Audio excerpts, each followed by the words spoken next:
ഇന്ന് ആറ്റുകാൽ പൊങ്കാല. പൊങ്കാല അർപ്പിക്കാൻ ഭക്തജനലക്ഷങ്ങൾ തിരുവനന്തപുരത്ത്. രാവിലെ 10 മണിക്ക് പണ്ടാരടുപ്പിൽ തീ പകരുന്നതോടെ ചടങ്ങുകൾക്ക് തുടക്കമാകും. വിവരങ്ങളുമായി ഷീജ ചേർന്നു. ഷീജ, വിവരങ്ങൾ.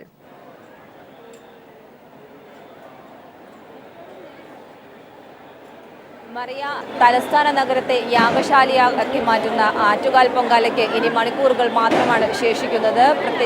ഈ ക്ഷേത്ര പരിസരം മുഴുവൻ തന്നെ സ്ത്രീ ഭക്തജനങ്ങളെ കൊണ്ട് നിറഞ്ഞു കഴിഞ്ഞിട്ടുണ്ട്. നമുക്കിപ്പോൾ ദൃശ്യങ്ങളിൽ നിന്ന് വ്യക്തമാകുന്നത് പോലെ തന്നെ പുലർച്ചെ മുതൽ വലിയ തിരക്ക് തന്നെയാണ് ഇവിടെ ക്ഷേത്രത്തിൽ അനുഭവപ്പെടുന്നത്. അമ്മയെ ഒരു നോക്ക് കണ്ടതിന് ശേഷം പോയി ആറ്റുകാൽ പൊങ്കാല ഇടാനുള്ള ഒരു അമ്മയെ കണ്ട ഒരു നിറവിൽ പോയി പൊങ്കാലിടാൻ വേണ്ടിയിട്ടുള്ള ഒരു അവസാന ഓട്ടത്തിലാണ് ഇപ്പോൾ ഇവിടെ ഭക്തർ എന്ന് പറയേണ്ടിയിരിക്കുന്നു. അത്രത്തോളം ഒരു തിരക്ക് തന്നെയാണ് പുലർച്ചെ മുതൽ ഇവിടെ ക്ഷേത്രത്തിൽ അനുഭവപ്പെട്ടുകൊണ്ടിരിക്കുന്നത്. പല പല ജില്ലകളിൽ നിന്നും അതോടൊപ്പം തന്നെ സംസ്ഥാനത്തിന് പുറത്തു നിന്നും വരെ ഇവിടെ ഭക്തർ പൊങ്കാലയിടാനായി ആറ്റുകാലിലേക്ക് എത്തുന്നു.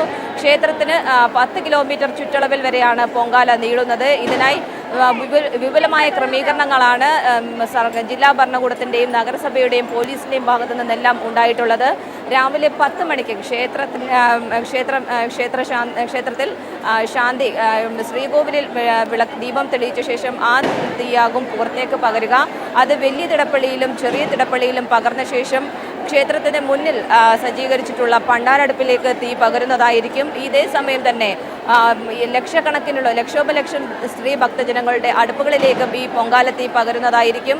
ഉച്ചയ്ക്ക് 1:30 പൊങ്കാല നിവേദ്യം. ഇതിനായി പൊങ്കാല നിവേദ്യത്തിനായി 250-ൽ പരം ശാന്തിമാരെയാണ് ഇത്തവണ നിയോഗിച്ചിട്ടുള്ളത്. അതുകൊണ്ട് തന്നെ ക്ഷേത്രത്തിന് മുന്നിലെ പണ്ടാരടുപ്പിൽ പൊങ്കാല നിവേദ്യം തളിക്കുന്ന സമയത്ത് തന്നെ ലക്ഷോപലക്ഷം അടുപ്പുകളിലും പൊങ്കാല സായുജ്യമായി പൊങ്കാല നിവേദ്യം തളിക്കുന്നതായിരിക്കും. ഭക്തരുടെ സുരക്ഷയ്ക്കായി 3500-ലധികം പോലീസുകാരെയാണ് ഇവിടെ വിന്യസിച്ചിട്ടുള്ളത്. 2500-ഓളം പോലീസുകാർ ക്ഷേത്ര പരിസരത്ത് തന്നെ ഉണ്ടാകും. പ്രധാനമായും നഗരത്തിൽ മറ്റ് ഭാഗങ്ങളിലായി ഷാഡോ പോലീസ് ഉൾപ്പെടെ 4000-ഓളം പോലീസുകാരാണുള്ളത്. ഇത്തവണ ആദ്യമായി സംസ്ഥാനത്തിന് തമിഴ്നാട്ടിൽ നിന്നും ഷാഡോ പോലീസുകാരെ ഇവിടെ തലസ്ഥാനത്ത് ക്ഷേത്രത്തിലും പരിസരത്തുമായി വിന്യസിച്ചിട്ടുണ്ട്. നഗരസഭയും വിപുലമായ സജ്ജീകരണങ്ങൾ തന്നെയാണ് പൊങ്കാലയ്ക്കായി ഇവിടെ എത്തുന്ന ഭക്തജനങ്ങൾക്കായി ഏർപ്പെടുത്തിയിട്ടുള്ളത്. പ്രത്യേകിച്ചും ആദ്യമായി ഒരു ഗ്രീൻ പ്രോട്ടോകോൾ എന്നൊരു സംവിധാനം കൂടി പൊങ്കാലയിൽ ഏർപ്പെടുത്തുന്നു എന്നൊരു പ്രത്യേകതയും ഇത്തവണത്തെ പൊങ്കാലയ്ക്കുണ്ട്. പ്രത്യേകിച്ചും പലതവണയായി പരീക്ഷിച്ചിട്ടുള്ള മാലിന്യം കുറയ്ക്കാനും അതോടൊപ്പം തന്നെ പ്ലാസ്റ്റിക് രഹിതമായ ഒരു പൊങ്കാല നടത്താനുമായുള്ള ഒരു യജ്ഞം തന്നെയാണ് ജില്ലാ ഭരണകൂടത്തിൻ്റെയും നഗരസഭയുടെയും ഭാഗത്തു നിന്നായി നടത്തുന്നത്. അതുകൊണ്ട് തന്നെ വരുന്ന ഭക്തരെല്ലാവരും തന്നെ സ്റ്റീൽ പാത്രങ്ങളും അതോടൊപ്പം തന്നെ ഗ്ലാസുകളും കയ്യിൽ കരുതണം എന്ന് നേരത്തെ തന്നെ ക്ഷേത്രത്തിൽ നിന്നും അതോടൊപ്പം തന്നെ ജില്ലാ ഭരണകൂടത്തിൻ്റെ ഭാഗത്തു നിന്നും നഗരസഭയുടെ ഭാഗത്തു നിന്നും ഭക്തർക്ക് നിർദ്ദേശങ്ങളും നൽകിയിരുന്നു. ഇത്തരത്തിൽ പ്ലാസ്റ്റിക് വിമുക്തമാക്കിക്കൊണ്ടുള്ള ഒരു പൊങ്കാലയ്ക്കായുള്ള യജ്ഞം തന്നെയാണ് അവരുടെ ഭാഗത്ത് നിന്ന് നടക്കുന്നത്. ഏതായാലും ഭക്തർക്കായുള്ള എല്ലാ ഒരു സജ്ജീകരണങ്ങളും ഇവിടെ പൂർത്തിയായി കഴിഞ്ഞിരിക്കുന്നു. ഇനി നിമിഷങ്ങൾക്കകം തന്നെ പൊങ്കാല അടുപ്പുകളിലേക്ക് തീ പകർന്നുകൊണ്ട് നഗരത്തെ യാഗശാലയാക്കി മാറ്റിക്കൊണ്ടുള്ള ആറ്റുകാൽ പൊങ്കാലയ്ക്ക് തുടക്കമാകും. അതിനായുള്ള ഒരു കാത്തിരിപ്പിൽ തന്നെയാണ് എല്ലാ ഭക്തജനങ്ങളും. അതിനു മുൻപായി ഒരു നോക്ക് ദേവിയെ കണ്ട് ദേവിയുടെ അനുഗ്രഹത്തോടു കൂടി തന്നെ ഈ പൊങ്കാല ഇടാനുള്ളൊരു അനുഗ്രഹം തേടാനായുള്ള ഒരു തിരക്ക് തന്നെയാണ് ഇപ്പോഴും ക്ഷേത്രത്തിൽ. രാവിലെ 4:30 മുതൽ പുലർച്ചെ 4:30 മുതൽ ആരംഭിച്ച തിരക്കാണ് ഇപ്പോഴും ഇവിടെ തുടരുന്നത്. മറിയ, ഷീജ, എന്തൊക്കെ ഗതാഗത ക്രമീകരണങ്ങളാണ് KSRTCയുടെയും ദക്ഷിണ റെയിൽവേയുടെയും ഭാഗത്തു നിന്നുണ്ടായിരിക്കുന്നത്?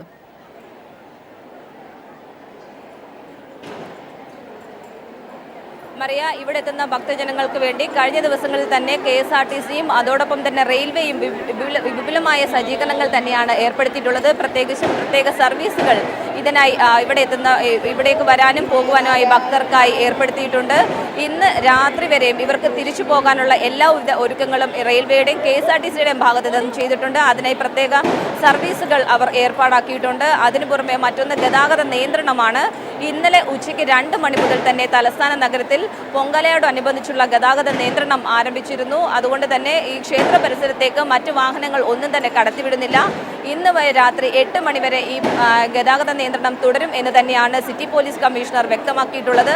മറ്റ് അനിഷ്ട സംഭവങ്ങൾ എല്ലാം ഒഴിവാക്കാനായി പോലീസിന്റെ ഭാഗത്തു നിന്നും വൻ സുരക്ഷ തന്നെയാണ് ഏർപ്പെടുത്തിയിട്ടുള്ളത്. അതോടൊപ്പം തന്നെ എന്തെങ്കിലും ആരോഗ്യ പ്രശ്നങ്ങൾ ഉണ്ടായാൽ അത് നേരിടാനും വിവിധ ഭാഗങ്ങളിലായി മെഡിക്കൽ ക്യാമ്പുകളും സജ്ജീകരിച്ചിട്ടുണ്ട്. ഇത്തരത്തിൽ ഭക്തർക്കായുള്ള എല്ലാ വിപുലമായ ഒരുക്കങ്ങളും ഇവിടെ പൂർത്തിയാക്കിയിട്ടുണ്ട്.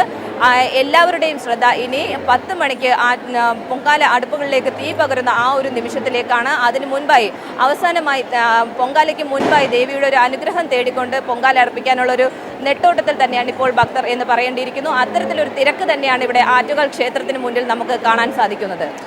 ഷീജ, അവിടെയുള്ള ഏതെങ്കിലും ഭക്തരോട് സംസാരിക്കാൻ നമുക്കിപ്പോൾ സാധിക്കുമോ? തിരക്കാണെന്ന് അറിയാം എങ്കിൽ പോലും.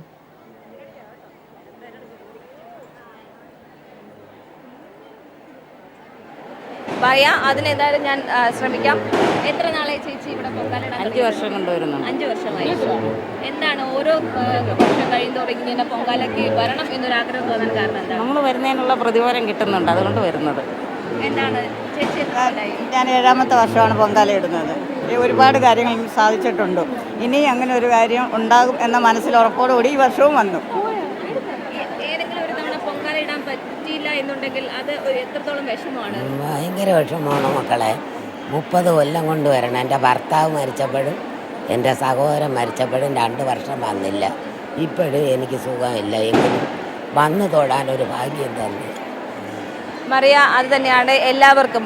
ഓരോ തവണയും അവർക്ക് പൊങ്കാലയിട്ട് മടങ്ങുമ്പോൾ അടുത്ത തവണ പൊങ്കാലയ്ക്ക് വരണം എന്നൊരാഗ്രഹം മനസ്സിൽ വെച്ചുകൊണ്ട് തന്നെയാണ് ഓരോ ഭക്തരും ഇവിടെ നിന്നും മടങ്ങുന്നത്. അതുകൊണ്ട് തന്നെ ഒരു തവണ പൊങ്കാലയിടാൻ സാധിച്ചില്ലെങ്കിൽ അത് വലിയൊരു വിഷമം തന്നെയാണ് ഓരോ ഭക്തർക്കും. അതുകൊണ്ട് തന്നെ ഓരോ തവണയും പൊങ്കാല ഇടണം എന്നൊരു ആവേശത്തിൽ തന്നെയാണ് ഓരോ സ്ത്രീ ഭക്തരും ഇവിടെ ആറ്റുകാലിൽ നിന്നും മടങ്ങുന്നത്. അത് തന്നെയാണ് ഓരോരുത്തരുടെ വാക്കിൽ നിന്നും നമുക്ക് മനസ്സിലാക്കാൻ സാധിക്കുന്നത്. ഏതായാലും അത്തരത്തിലുള്ളൊരു ആഗ്രഹം അത് തന്നെയാണ് ഇത്തരത്തിലൊരു വലിയ തിരക്കിലേക്ക് നീങ്ങുന്നതും. ഓരോ വർഷം കഴിയുന്നതും, പ്രത്യേകിച്ചും 1995-ലാണ് 20 ലക്ഷത്തോളം സ്ത്രീ ഭക്തജനങ്ങൾ പങ്കെടുത്തുകൊണ്ട് ആറ്റുകാൽ പൊങ്കാല ഗിന്നസ് വേൾഡ് റെക്കോർഡിലേക്ക് സ്ഥാനം പിടിക്കുന്നത്. അതിനുശേഷം ഓരോ വർഷം കഴിയുന്തോറും ലക്ഷോപലക്ഷം സ്ത്രീ ഭക്തജനങ്ങളുടെ പങ്കാളിത്തം ഇതിൽ വർദ്ധിക്കുക മാത്രമാണ് ഉണ്ടായിട്ടുള്ളത്. അത് തന്നെയാണ് ഇതിന് ഏറ്റവും വലിയ യാഥാർത്ഥ്യം കാണേണ്ടതും. പ്രത്യേകിച്ചും അത്തരത്തോളം ഒരു വിശ്വാസം വർദ്ധിച്ചു വരുന്നതിൻ്റെ ഭാഗമായി തന്നെയാണ് ഓരോ വർഷം കഴിയുന്തോറും ഇതിലുള്ള ഒരു പങ്കാളിത്തവും വർദ്ധിച്ചു വരുന്നത്. മറിയാം, തിരുവനന്തപുരത്തു നിന്നും ഷീജയാണ് വിവരങ്ങൾ നൽകിയത്. ആറ്റുകാൽ പൊങ്കാല പ്ലാസ്റ്റിക് വിമുക്തമാക്കുക എന്ന കോർപ്പറേഷന്റെയും ശുചിത്വ മിഷന്റെയും തീരുമാനത്തിന് പിന്തുണയുമായി CPIM. ക്ഷേത്രത്തിലെത്തുന്ന ഭക്തർക്ക് ഭക്ഷണം വിതരണം ചെയ്യുന്നതിനുള്ള സ്റ്റീൽ പാത്രങ്ങൾ CPIM സംസ്ഥാന സെക്രട്ടറി കോടിയേരി ബാലകൃഷ്ണൻ കോർപ്പറേഷന് കൈമാറി. ക്ഷേത്രത്തിലെത്തിയ കോടിയേരി പോലീസ് സുരക്ഷാ സംവിധാനം മറ്റ് സംവിധാനങ്ങളും വിലയിരുത്തിയ ശേഷമാണ് മടങ്ങിയത്. വി ശിവൻകുട്ടി, മേയർ VK പ്രശാന്ത് എന്നിവർ കോടിയേരിക്കൊപ്പമുണ്ടായിരുന്നു. ആറ്റുകാൽ പൊങ്കാല പ്ലാസ്റ്റിക് വിമുക്ത പൊങ്കാലയാക്കി മാറ്റുന്നതിന്റെ ഭാഗമായുള്ള തിരുവനന്തപുരം കോർപ്പറേഷന്റെയും ശുചിത്വ മിഷന്റെയും ദൗത്യത്തിന് പിന്തുണയുമായാണ് CPIM രംഗത്തെത്തിയത്.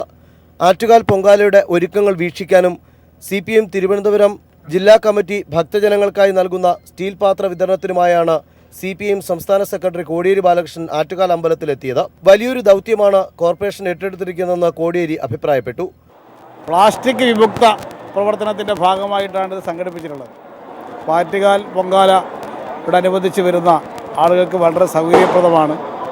പ്ലാസ്റ്റിക് ഉപയോഗിച്ചുകൊണ്ട് പ്ലാസ്റ്റിക്കിൻ്റെ കൂമ്പാരം ഒഴിവാക്കുക എന്ന ഉദ്ദേശത്തോടു കൂടി ചെയ്ത ഒരു സംരംഭമാണ്. ഭക്തജനങ്ങൾക്ക് ആവശ്യമായിട്ടുള്ള വിവിധ സൗകര്യങ്ങൾ വിവിധ തരത്തിൽ ചെയ്യുന്നതിൻ്റെ ഭാഗമായിട്ടാണ് ഈ ഒരു ഉത്തരവാദിത്വം ഇവിടുത്തെ പാർട്ടി ഏറ്റെടുത്തിട്ടുള്ളത്. അതിനുവേണ്ടി മുൻകൈ എടുത്ത എല്ലാവരെയും ഞാൻ ഈ സന്ദർഭത്തിൽ അഭിനന്ദിക്കുകയാണ്. കുത്തിയോട്ടം വ്രതക്കാരായ കുട്ടികളെ കണ്ട ശേഷം പോലീസ് കൺട്രോൾ റൂമിലെത്തി സുരക്ഷാ ക്രമീകരണങ്ങളും മുൻ ആഭ്യന്തരമന്ത്രി കൂടിയായ കോടിയേരി വിലയിരുത്തി. ക്ഷേത്രം ട്രസ്റ്റ് ഭാരവാഹിയുമായുള്ള കൂടിക്കാഴ്ചയ്ക്ക് ശേഷമാണ് കോടിയേരി വി ശിവൻകുട്ടി MLAക്കൊപ്പം മടങ്ങിയത്. News bureau, Thiruvananthapuram. വാർത്തകളിലേക്ക്. JNU വിഷയത്തിൽ രാജ്യത്ത് പ്രതിഷേധം ശക്തമാകുന്നതിനിടെ പാർലമെന്റിന്റെ ബജറ്റ് സമ്മേളനം ഇന്ന് ആരംഭിക്കും. പാർലമെന്റിന്റെ ഇരുസഭകളെയും അഭിസംബോധന ചെയ്ത് രാഷ്ട്രപതി നയപ്രഖ്യാപന പ്രസംഗം നടത്തും. കനയ്യയുടെ അറസ്റ്റും രോഹിത് വിമലയുടെ ആത്മഹത്യയും സഭയെ പ്രക്ഷുബ്ധമാക്കും. JNU വിദ്യാർത്ഥികൾക്കെതിരെ ദേശദ്രോഹ കുറ്റം ചുമത്തി കേന്ദ്ര സർക്കാർ വേട്ടയാടുന്നതിനെതിരെ പ്രതിഷേധവുമായാണ് പ്രതിപക്ഷം ബഡ്ജറ്റ് സമ്മേളനത്തിനെത്തുന്നത്. ഹൈദരാബാദ് സർവകലാശാലയിൽ ദളിത് വിദ്യാർത്ഥി രോഹിത് വിമലയുടെ ആത്മഹത്യയും കേന്ദ്ര സർക്കാരിനെ പ്രതിരോധത്തിലാക്കും. 2 വിഷയങ്ങളിലും NDAയ്ക്കുള്ളിൽ തന്നെ കേന്ദ്ര സർക്കാരിനെതിരെ അഭിപ്രായമുണ്ട്. അതിനാൽ ഇടതുപക്ഷമടക്കമുള്ളവർ നടത്തുന്ന പ്രതിഷേധത്തെ BJPക്ക് ഒറ്റയ്ക്ക് നേരിടേണ്ടി വരും. സമ്മേളനത്തിന് ആരംഭം കുറിച്ച് രാഷ്ട്രപതി ഇന്ന് ഇരുസഭകളെയും അഭിസംബോധന ചെയ്ത് നയപ്രഖ്യാപന പ്രസംഗം നടത്തും. നിലവിലെ വിഷയങ്ങളെക്കുറിച്ച് നയപ്രഖ്യാപനത്തിൽ പരാമർശമുണ്ടാകുമോ എന്നതാണ് എല്ലാവരും ശ്രദ്ധിക്കുന്നത്. 25-ന് റെയിൽവേ ബഡ്ജറ്റ് അവതരിപ്പിക്കും. 29-ന് പൊതു ബഡ്ജറ്റും. 2 ബഡ്ജറ്റും പ്രതിപക്ഷ ബഹളത്തിൽ മുങ്ങാനാണ് സാധ്യത. News bureau, Delhi. JNU വിദ്യാർത്ഥി യൂണിയൻ ചെയർമാൻ കനയ്യ കുമാറിന്റെ ജാമ്യ ഹർജി ഇന്ന് ദില്ലി ഹൈക്കോടതി പരിഗണിക്കും. കനയ്യ കോടതിയിൽ നേരിട്ട് ഹാജരാകേണ്ടതില്ലാത്തതിനാൽ പ്രതിഷേധം ഉണ്ടാകില്ലെന്നാണ് കരുതുന്നത്. ദില്ലി പോലീസ് രാജ്യദ്രോഹ കുറ്റം ചുമത്തിയ ഉമർ ഖാലിദ് അടക്കമുള്ള വിദ്യാർത്ഥികളെ അറസ്റ്റ് ചെയ്യുന്ന കാര്യത്തിൽ ഇന്ന് തീരുമാനമെടുക്കും. അതേസമയം രാജ്യത്തെ വിവിധ സർവകലാശാലകളിലെ വിദ്യാർത്ഥികൾ ഇന്ന് ചലോ ദില്ലി പ്രതിഷേധ മാർച്ച് നടത്തും. ജയിലിൽ ജുഡീഷ്യൽ കസ്റ്റഡിയിലുള്ള JNU വിദ്യാർത്ഥി യൂണിയൻ ചെയർമാൻ കനയ്യ കുമാറിന്റെ ജാമ്യ ഹർജിയാണ് ദില്ലി ഹൈക്കോടതി ഇന്ന് പരിഗണിക്കുന്നത്. ദില്ലി പട്യാല ഹൗസ് കോടതിയിൽ ഉണ്ടായതുപോലെ സംഘർഷം ആവർത്തിക്കാതിരിക്കാൻ കനത്ത സുരക്ഷ ഒരുക്കണമെന്ന് സുപ്രീം കോടതി നിർദ്ദേശിച്ചിരുന്നു. കനയ്യ കോടതിയിൽ നേരിട്ട് ഹാജരാകേണ്ടതില്ലാത്തതിനാൽ പ്രതിഷേധമുണ്ടാകില്ലെന്നാണ് കരുതുന്നത്. കനയ്യയുടെ അഭിഭാഷകയ്ക്ക് കനത്ത സുരക്ഷ ഒരുക്കണമെന്നും സുപ്രീം കോടതി നിർദ്ദേശിച്ചിരുന്നു. നിയമ നടപടികൾ പൂർത്തിയാക്കി ദില്ലി പോലീസിന് നോട്ടീസ് അയച്ചിരുന്നു. അതേസമയം രാജ്യത്തെ വിവിധ സർവകലാശാലകളിലെ വിദ്യാർത്ഥികൾ ഇന്ന് ദില്ലിയിൽ ചലോ ദില്ലി മാർച്ച് നടത്തും. സർവകലാശാലകളെ ആക്രമിച്ചുള്ള കേന്ദ്ര സർക്കാർ നിലപാടിൽ പ്രതിഷേധിച്ചും JNU വിദ്യാർത്ഥികൾക്ക് പിന്തുണ അറിയിച്ചുമാണ് വിവിധ സർവകലാശാലകളിലെ ആയിരക്കണക്കിന് വിദ്യാർത്ഥികൾ പ്രതിഷേധ മാർച്ചിൽ പങ്കെടുക്കുന്നത്. അംബേദ്കർ ഭവൻ മുതൽ ജന്തർ മന്ദിർ വരെയാണ് മഹാപ്രതിഷേധ റാലി നടത്തുന്നത്. അതേസമയം ദില്ലി പോലീസ് രാജ്യദ്രോഹ കുറ്റം ചുമത്തിയ ഉമർ ഖാലിദ് അടക്കമുള്ള വിദ്യാർത്ഥികളെ ക്യാമ്പസിൽ നിന്നും അറസ്റ്റ് ചെയ്യുന്നതിൽ ദില്ലി പോലീസ് ഇന്ന് തീരുമാനമെടുക്കും. അധ്യാപകരുടെ കടുത്ത സമ്മർദ്ദത്തിൽ പോലീസിനെ ക്യാമ്പസിൽ കയറ്റില്ലെന്ന് VC നിലപാട് സ്വീകരിച്ചിരുന്നു. വിദ്യാർത്ഥികളെ അറസ്റ്റ് ചെയ്യുന്നതിനായി ശക്തമായ നടപടികൾ കൈക്കൊള്ളാനാണ് കേന്ദ്ര ആഭ്യന്തര മന്ത്രാലയം പോലീസിന് നൽകിയിരിക്കുന്ന നിർദ്ദേശം. വ്യാജ തെളിവുകൾക്കെതിരെയുള്ള പ്രതിരോധം ഉറച്ച പ്രതിഷേധത്തിലൂടെയാണെന്ന് വിദ്യാർത്ഥികൾ വ്യക്തമാക്കി കഴിഞ്ഞു. JNU ക്യാമ്പസിനകത്തു നിന്ന് ക്യാമറാമാൻ രാജീവ് കണ്ണാടിക്കൊപ്പം മനുശങ്കർ, ന്യൂസ് ബ്യൂറോ, ദില്ലി. കോഴിക്കോട് സർവകലാശാലയിലെ ലാസ്റ്റ് ഗ്രേഡ് നിയമനത്തിൽ AGയുടെ നിയമോപദേശം തേടാനുള്ള സിൻഡിക്കേറ്റ് തീരുമാനം വിവാദമാകുന്നു. സർവകലാശാല നിയമനങ്ങൾ PSCക്ക് വിട്ടുകൊണ്ടുള്ള നിയമത്തെ മറികടക്കാനാണ് AGയുടെ നിയമോപദേശം തേടുന്നത്. ഭരണകക്ഷിക്ക് താൽപര്യമുള്ളവരെ പിൻവാതിലിലൂടെ തെരഞ്ഞെടുപ്പിന് മുൻപ് തിരികെ കയറ്റാനാണ് നീക്കം. കഴിഞ്ഞ വർഷം സെപ്റ്റംബറിലാണ് സർവകലാശാലകളിലെ അനധ്യാപക നിയമനങ്ങൾ PSCക്ക് വിട്ടുകൊണ്ടുള്ള നിയമം നിലവിൽ വന്നത്. എന്നാൽ അതിനുശേഷവും കോഴിക്കോട് സർവകലാശാലയിൽ 100-ലധികം ലാസ്റ്റ് ഗ്രേഡ് തസ്തികകളിലേക്ക് നേരിട്ട് നിയമനം നടത്താൻ സർവകലാശാല നടപടികൾ ആരംഭിക്കുകയായിരുന്നു. എന്നാൽ പരാതികൾ ഉയർന്നതിനെ തുടർന്ന് നടപടികൾ പിന്നീട് നിർത്തിവെച്ചു. ഇതിനിടെ നിയമന നടപടികൾ പുനരാരംഭിക്കണമെന്നാവശ്യപ്പെട്ട് യൂത്ത് കോൺഗ്രസ് സമരരംഗത്തെത്തി. ഭരണകക്ഷിക്ക് താൽപ്പര്യമുള്ളവരെ തെരഞ്ഞെടുപ്പിന് മുമ്പ് തിരികെ കയറ്റുകയായിരുന്നു യൂത്ത് കോൺഗ്രസ് സമരത്തിന്റെ ലക്ഷ്യം. സമരക്കാരുടെ ആവശ്യം പരിഗണിച്ച മുഖ്യമന്ത്രി ഉമ്മൻചാണ്ടി വിഷയത്തിൽ ഇടപെട്ടു. നിർത്തിവെച്ച നിയമന നടപടികൾ പുനരാരംഭിക്കാനായിരുന്നു ഉമ്മൻചാണ്ടിയുടെ ഇടപെടൽ. ഇതിന്റെ സാധുത പരിശോധിക്കാൻ ചേർന്ന സിൻഡിക്കേറ്റിലാണ് AGയുടെ നിയമോപദേശം തേടാൻ തീരുമാനിച്ചത്. നിയമത്തെ മറികടന്നുള്ള നിയമനത്തിന് നിയമസാധുത ആരായുകയായിരുന്നു ലക്ഷ്യം. ഇതാണ് ഇപ്പോൾ വിവാദമായിരിക്കുന്നത്. സർവകലാശാലയ്ക്ക് അഭിഭാഷകരുണ്ടെന്നിരിക്കെ മുഖ്യമന്ത്രിയുടെ അടുപ്പക്കാരനായ AGയുടെ നിയമോപദേശം തേടിയതും ദുരൂഹമായി. സാലി മുഹമ്മദ്, കൊച്ചി. സംസ്ഥാനം കുംഭച്ചൂടിൽ വെന്തുരുകുന്നു. പകൽ താപനിലയ്ക്കൊപ്പം രാത്രി താപനിലയും ഉയരുന്നു. കഴിഞ്ഞ വർഷത്തേക്കാൾ ഇക്കുറി 3 ഡിഗ്രി ചൂട് കൂടുതലാണ്. നിലവിലെ സാഹചര്യം ഗുരുതരമായതിനാൽ ജാഗ്രത പുലർത്തണമെന്ന് കാലാവസ്ഥാ നിരീക്ഷണ കേന്ദ്രം അറിയിച്ചു. ഒരാഴ്ചയായി സംസ്ഥാനം കടുത്ത ചൂടിൽ വെന്തുരുകുകയാണ്. ഇത്തവണ പൊതു താപനിലയിൽ നിന്നും 3 ഡിഗ്രിയുടെ വർധനവാണ് പകൽ താപനിലയിൽ ഉണ്ടായിട്ടുള്ളത്. രാത്രി താപനിലയിൽ 2 ഡിഗ്രിയുടെ വർധനവും. ആന്ധ്ര, കർണാടക, തമിഴ്നാട് തുടങ്ങിയ സംസ്ഥാനങ്ങളിൽ നിന്നടിക്കുന്ന വരണ്ട ഉഷ്ണക്കാറ്റാണ് സംസ്ഥാനത്തെ ചുട്ടുപൊള്ളിക്കുന്നത്. കൂടാതെ എൽനിനോ പ്രതിഭാസത്തെ തുടർന്ന് അറബിക്കടലിൽ നിന്നും കേരള തീരത്തേക്ക് ഉഷ്ണക്കാറ്റ് വീശിയടിക്കാനും ഇടയാക്കിയിട്ടുണ്ട്. സൂര്യാഘാത സാധ്യതയുള്ളതിനാൽ ജാഗ്രത വേണമെന്ന് കാലാവസ്ഥാ നിരീക്ഷണ കേന്ദ്രവും ദുരന്ത നിവാരണ അതോറിറ്റിയും മുന്നറിയിപ്പ് നൽകി. നിലവിലെ സാഹചര്യം ഗുരുതരമാണെന്ന് കാലാവസ്ഥാ നിരീക്ഷണ കേന്ദ്രം ഡയറക്ടർ K. സന്തോഷ് പറഞ്ഞു. മാക്സിമം ടെമ്പറേച്ചറിൽ ഏകദേശം 3 ഡിഗ്രി വർധനവ് ശരാശരിയുണ്ട്. മിനിമം ടെമ്പറേച്ചറിൽ പുലർച്ചെ അനുഭവപ്പെടുന്ന കുറഞ്ഞ താപനിലയിലും ശരാശരി 2 ഡിഗ്രി വർധനവാണ് രേഖപ്പെടുത്തിയിരിക്കുന്നത്. താപനില ഉയർന്നിരിക്കുന്ന അപ്രീഷ്യബിളി എബോവ് നോർമലാണ് എന്നുള്ള ഒരു ഇൻഫർമേഷൻ നമ്മൾ ഡെയിലി വെതർ റിപ്പോർട്ടിൽ കൊടുക്കുന്നുണ്ട്. എൽനിനോ പ്രതിഭാസത്തിൻ്റെ സ്വാധീനം കൊണ്ടാണ് നമ്മളുടെ ഭാഗത്തേക്ക് കൂടുതലായിട്ട് വരണ്ട കാറ്റെത്തുന്നത്. അതുകൊണ്ട് ഇക്കുറി വേനലിന് കാഠിന്യമേറുമെന്നും കാലാവസ്ഥാ നിരീക്ഷണ കേന്ദ്രം അറിയിച്ചു. ഈ സ്ഥിതിയിൽ വേനൽ മഴയ്ക്കുള്ള സാധ്യതയും സംസ്ഥാനത്ത് കുറവാണ് എന്നുള്ളതാണ് വിലയിരുത്തൽ. കഴിഞ്ഞ ഒരാഴ്ചയായി കണ്ണൂർ ജില്ലയിലാണ് ഏറ്റവും കൂടുതൽ ചൂട് രേഖപ്പെടുത്തിയിട്ടുള്ളത്. 37.8 ഡിഗ്രി. പാലക്കാട് 37.5, കോഴിക്കോട് 35 ഡിഗ്രി ചൂടും രേഖപ്പെടുത്തിയിട്ടുണ്ട്. ശരാശരിയിൽ 5 ഡിഗ്രിയുടെ വർധനവാണിത്. വരണ്ട കാലാവസ്ഥ സംസ്ഥാനത്തെ ജലാശയങ്ങൾ ഇക്കുറി നേരത്തെ വറ്റിക്കാനിടയുണ്ടെന്നും വിദഗ്ധർ വിലയിരുത്തുന്നു. News bureau, Thiruvananthapuram. ആറന്മുള വിമാനത്താവളത്തിനായി സർക്കാർ എല്ലാം ചെയ്തിരുന്നുവെന്ന് അടൂർ പ്രകാശ് പറഞ്ഞു. വിമാനത്താവളം അവിടെ വരേണ്ടതായിരുന്നുവെന്നും പൊതുപ്രവർത്തകനെന്ന നിലയിൽ ആറന്മുളയിലോ പത്തനംതിട്ട ജില്ലയിലോ മറ്റേതെങ്കിലും ഭാഗത്തോ വിമാനത്താവളം വരുന്നതിൽ സന്തോഷമേ ഉള്ളൂവെന്നും അതിനുവേണ്ടി പ്രയത്നിക്കുമെന്നും അടൂർ പ്രകാശ് പറഞ്ഞു. പത്തനംതിട്ട ജില്ലയിൽ ഒരു വിമാനത്താവളം ഉണ്ടാകണമെന്ന് സ്വാഭാവികമായി ഈ ജില്ലക്കാരനായ എന്നെ സംബന്ധിച്ചിടത്തോളം ഉണ്ട്. അതിനൊരു സംശയം വേണ്ട. അതിപ്പോൾ ആറന്മുളയിലായാലും വേറെ ഒരു പ്രദേശത്തായാലും ഈ ജില്ലയ്ക്കുള്ളിൽ ഒരെണ്ണം വരുന്നതിൽ 100%, 101% ഒരു പൊതുപ്രവർത്തകൻ എന്നുള്ള നിലയിൽ എൻ്റെ ഭാഗത്തു നിന്നുള്ള ഒരു എല്ലാ സപ്പോർട്ടും ഉണ്ടാകും. വിമാനത്താവളം നിർമ്മിക്കും എന്ന് നിർമ്മാണ പ്രവർത്തനത്തിനെ ഏറ്റെടുക്കുന്ന ആളുകളുടെ ചുമതലയാണ്. വിമാനത്താവളം നിർമ്മിക്കുന്നതിന് ഞങ്ങളുടെ ഭാഗത്തുനിന്ന് ഒരു തടസ്സവും ഉണ്ടാകില്ല എന്ന് നേരത്തെ തന്നെ ഞങ്ങൾ പറഞ്ഞിട്ടുള്ളതാണ്. വേതന വർധനവ് ആവശ്യപ്പെട്ട് തൃശൂരിലെ സ്വകാര്യ ബസ് ജീവനക്കാർ ഇന്ന് പണിമുടക്കും. കഴിഞ്ഞ വർഷം പുതുക്കിയ ഫെയർ വേജ് അനുസരിച്ചുള്ള തുക 5 മാസമായി ലഭിക്കാത്തതിനെ തുടർന്നാണ് തൊഴിലാളികൾ സമരത്തിലേക്ക് നീങ്ങിയത്. CITU BMS തൊഴിലാളികൾ സംയുക്തമായാണ് സമരം നടത്തുന്നത്. കഴിഞ്ഞ വർഷം ഒക്ടോബറിൽ സർക്കാർ അംഗീകരിച്ചു നൽകിയ വേതനം ലഭ്യമാക്കിയില്ലെങ്കിൽ അനിശ്ചിതകാല സമരത്തിലേക്ക് നീങ്ങാനും തൊഴിലാളികൾ തീരുമാനമെടുത്തു. എനർജി മാനേജ്മെന്റ് സെന്ററിന്റെ ആസ്ഥാന മന്ദിരം തിരുവനന്തപുരം ശ്രീകാര്യത്ത് ഊർജ്ജ വകുപ്പ് മന്ത്രി ആര്യാടൻ മുഹമ്മദ് ഉദ്ഘാടനം ചെയ്തു. കേരള സ്റ്റേറ്റ് ഇലക്ട്രിസിറ്റി റെഗുലേറ്ററി കമ്മീഷന്റെയും മലിനീകരണ നിയന്ത്രണ ബോർഡിന്റെയും ആസ്ഥാന മന്ദിരങ്ങളുടെ ശിലാസ്ഥാപനവും ചടങ്ങിൽ നടന്നു. MA Wahid MLA, EMC director KM Dhareshan Unnithan തുടങ്ങിയവർ ചടങ്ങിൽ സംസാരിച്ചു. P. ജയരാജനെ വിദഗ്ധ ചികിത്സയ്ക്കായി തിരുവനന്തപുരം ശ്രീചിത്ര മെഡിക്കൽ കോളേജിലേക്ക് മാറ്റാൻ കണ്ണൂർ ജയിൽ സൂപ്രണ്ട് ഉത്തരവിട്ടു. സായുധ സേനയ്ക്കാണ് ഉത്തരവ് നൽകിയത്. P. ജയരാജനെ എപ്പോൾ മാറ്റണമെന്ന കാര്യത്തിൽ കോഴിക്കോട് മെഡിക്കൽ കോളേജ് ആശുപത്രി സൂപ്രണ്ട് തീരുമാനമെടുക്കും. ഏതു വാഹനത്തിൽ എങ്ങനെ കൊണ്ടുപോകണമെന്നും മെഡിക്കൽ കോളേജ് അധികൃതർ തീരുമാനിക്കും. P. ജയരാജനെ ഉയർന്ന ആധുനിക സംവിധാനങ്ങളുള്ള ആശുപത്രിയിലേക്ക് വിദഗ്ധ പരിശോധനയ്ക്കായി മാറ്റണമെന്ന കോഴിക്കോട് മെഡിക്കൽ കോളേജ് ആശുപത്രി മെഡിക്കൽ ബോർഡിന്റെ റിപ്പോർട്ട് നടപ്പിലാക്കാൻ അധികൃതർ വൈകിപ്പിക്കുന്നതിൽ ദുരൂഹതയുണ്ടെന്ന ആരോപണം ഉയരുകയാണ്. ഈ മാസം 20-നായിരുന്നു medical college report Kannur central jail സൂപ്രണ്ടിന് കൈമാറിയത്. എന്നാൽ തിങ്കളാഴ്ച രാവിലെ വരെയും റിപ്പോർട്ട് ലഭിച്ചിട്ടില്ലെന്നായിരുന്നു സൂപ്രണ്ടിന്റെ വിശദീകരണം. 4 ആൻജിയോപ്ലാസ്റ്റി കഴിഞ്ഞതിനാലും ഹൃദയ സംബന്ധമായ അസ്വസ്ഥത പ്രകടിപ്പിക്കുന്നതിനാലും Thiruvananthapuram Sree Chitra medical college, AIIMS, Bangalore Jayadeva medical institute എന്നിവിടങ്ങളിൽ ഏതിലെങ്കിലും വിദഗ്ധ പരിശോധനയ്ക്ക് വിധേയനാക്കണമെന്നായിരുന്നു റിപ്പോർട്ട്. കോഴിക്കോട് മെഡിക്കൽ കോളേജ് ആശുപത്രി ഡോക്ടർ CG സജീവന്റെ നേതൃത്വത്തിലുള്ള മെഡിക്കൽ ബോർഡാണ് റിപ്പോർട്ട് തയ്യാറാക്കി നൽകിയത്. പരിയാരം മെഡിക്കൽ കോളേജ് ആശുപത്രിയിൽ നിന്നും 24 മണിക്കൂറിനകം മാറ്റാൻ ധൃതി കാണിച്ച അധികൃതർ വിദഗ്ധ ചികിത്സ വൈകിപ്പിക്കുന്നതിൽ ദുരൂഹതയുണ്ടെന്നും സർക്കാരിന്റെയും CBIയുടെയും ഗൂഢാലോചനയാണ് ഇതിന് പിന്നിലെന്നും CPIM സംസ്ഥാന കമ്മിറ്റി അംഗം MV ജയരാജൻ പറഞ്ഞു. അതേസമയം P. ജയരാജനെ ശ്രീചിത്തിരയിലേക്ക് വിദഗ്ധ പരിശോധനയ്ക്ക് അയക്കാൻ ജയിൽ സൂപ്രണ്ട് KAPക്ക് നിർദ്ദേശം നൽകി.